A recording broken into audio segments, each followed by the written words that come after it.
I'm Margot from Peg and All, and I've been getting a lot of inquiries lately on how to care for wax canvas bags. So how to care, how to clean, kind of what to do after you've been using it for a while. This is my Finch satchel. It's a birch Finch satchel, though it looks pretty truffle. A lot of the brown's kind of dirty down to a similar color. This is what the birch looked like initially. So our bags are all made from wax canvas or wax cotton, so the wax is going to absorb your adventures. So you can see ink in mine, maybe you can see it, and just travel, just movement. So I use my Finches nearly every day. It's darker where it rubs against my clothes, and inside pockets it tends to be more birchy. You will need a bag that needs to be waxed, some dish soap, a sponge or something to scrub with, wax of your choice, an old t-shirt for rubbing it into the cotton, and a hairdryer for heating it up and working the wax into the fibers, and a sharp pair of scissors for if you're going to trim your leather straps. The first thing I did was empty out my bag and shake it outside to make sure all the crumbs and stuff are out. I do that quite often. It holds a lot of stuff. First, I'm going to wash this. I'm going to soak it in some soapy water. I'm also going to trim the leather. I just recently adjusted it to the top buttonhole, so I'm just going to trim all this excess. I'm going to also show you how to adjust the straps. When it's softer, it's a lot easier, but if you slide it up to where the line is, it's a lot easier to take out because it's actually the widest part. And again, this is broken in, so it's very easy and it's still very secure. When it's new, it's a lot more difficult. So sometimes it just takes a little breaking in, but we have another video on that with new leather that you can see.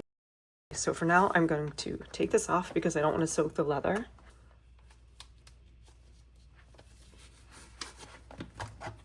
I'm just filling up the sink with cold water.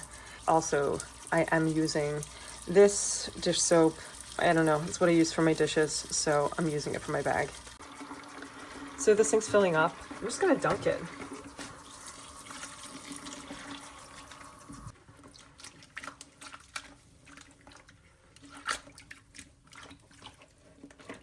If I really scrub it, I will most likely be taking off this wax, but maybe I'll try that.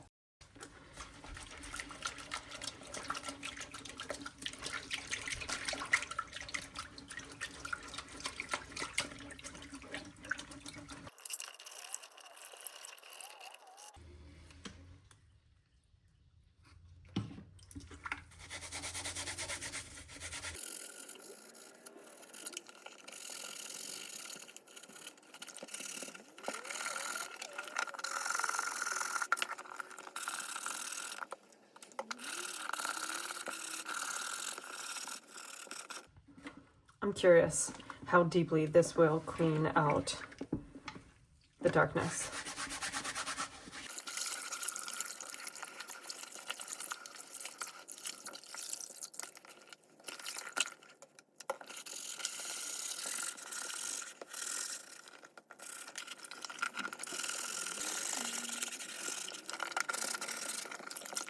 It's kind of hard to maneuver because it's waxy, it's stiff in the cold water.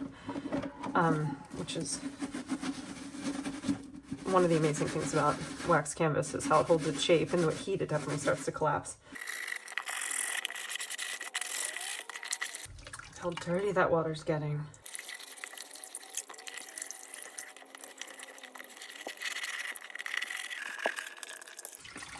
Oh, look at that.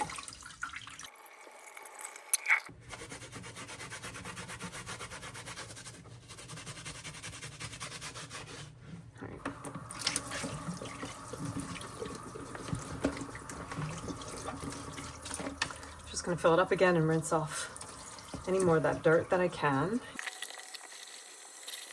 So considering the stiffness of this in the cold water, I don't think I'm taking too much wax out. Got a little bit of a hole here. I don't know how that happened. I must have had something sharp in there. It doesn't really bother me. I could do a few stitches to keep it closed. It's such a weird spot that I don't think it's going to get worse just naturally. But maybe it'll look cute with a few stitches in there, so I will consider that. There's a little more dirt. So I'm going to put this outside in the sun and let it dry, and we'll come back and see what it looks like.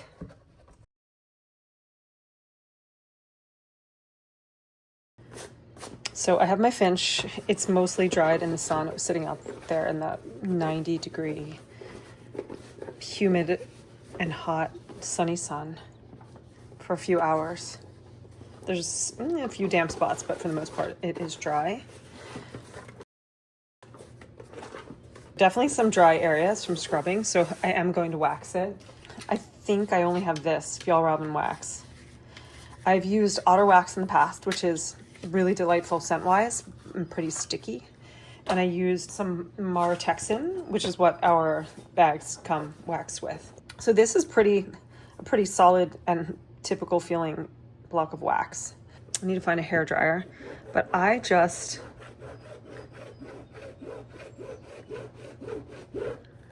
kind of rub it on like this.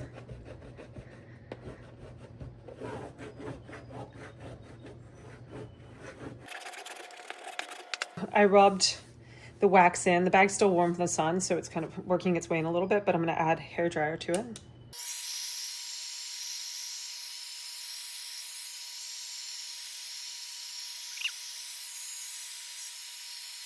Wax canvas is literally wax embedded into canvas. When you heat it up with the hairdryer, it works its way into the weave, into the cotton. And then when you use the bag, it works its way in even more. So initially it can be a little sticky, and then it works its way in. When it's hot, it can be sticky. It really depends on where you are, the sun, the heat, how much wax is applied.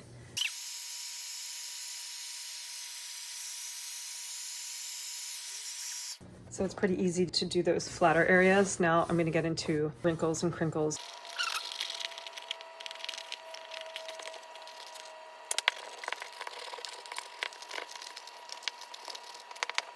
Definitely I can see that the areas that I scrubbed harder are lacking wax.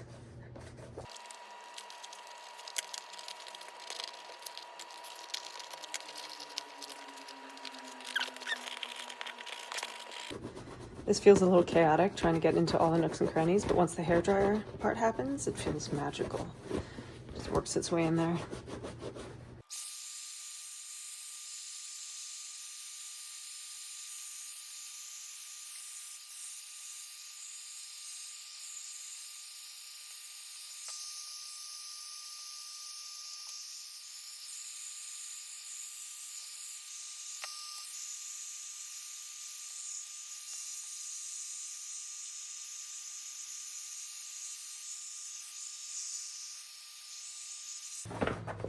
So I think that's enough wax. I really did not use much at all.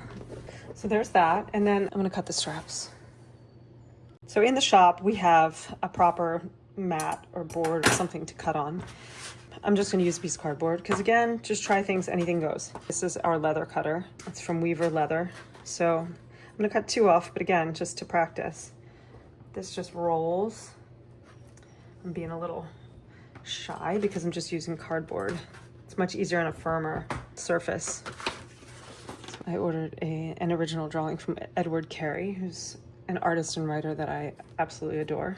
And then we also use this to, we don't round it so much as just kind of angle the corner and then it softens. We cut our straps with the die cut. It's so nice knowing how things are done and seeing that it's slightly updated from doing it by hand the way I'm doing it now, but for the most part, these tools and these processes are pretty basic. So this is a balm that we developed years ago with our friend Priya. Priya means love, and she makes batches of this for us, and it's in our shop. We initially made it for like cutting boards and plates and stuff like that in the shop, or the wooden things that we eat off of. We still use it to soften our leather and to darken these edges. This is always a little tricky getting it in here. This loop, it's raw ends in there, so just make sure you press them away. Then I'm going to pull it down. I'm going to put it in this top hole. Look how much nicer that is. Just so much less stuff. The other side in, make sure those fabrics are out of the way. Top hole, putting it in the middle, and then sliding it in. There is my finished bag. So you can see this really nice, really even roundedness. That's because we use a die. So when it's cut by hand, it's not going to have that look, and that's fine. I may have cut the other one a little bit close to the hole, so I'm going a little bit more down toward the line.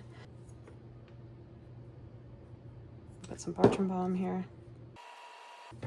Now to put this one back on, put my hand, so here you can kind of see that loose end in there. So same thing underneath. So I'm just making sure they're tucked in before I press this through. This is not as broken in, so it's gonna be a little harder. I'm not aiming for the hole, I'm aiming for the line because that's where it's gonna open the widest. This does take some hand strength. And once it makes its way through, then I just snap it into place. Here is my cleaned, trimmed, and waxed finch. I haven't done many cleanings or waxings over the years, and I must say I'm pretty pleased with the results. It was kind of fun to do and satisfying to see the dirt come out, satisfying to go through the waxing process. I'm psyched to have a clean bag. I will definitely do this again, and I hope this is helpful. If you have any questions, please let us know in the comments. Thanks for watching.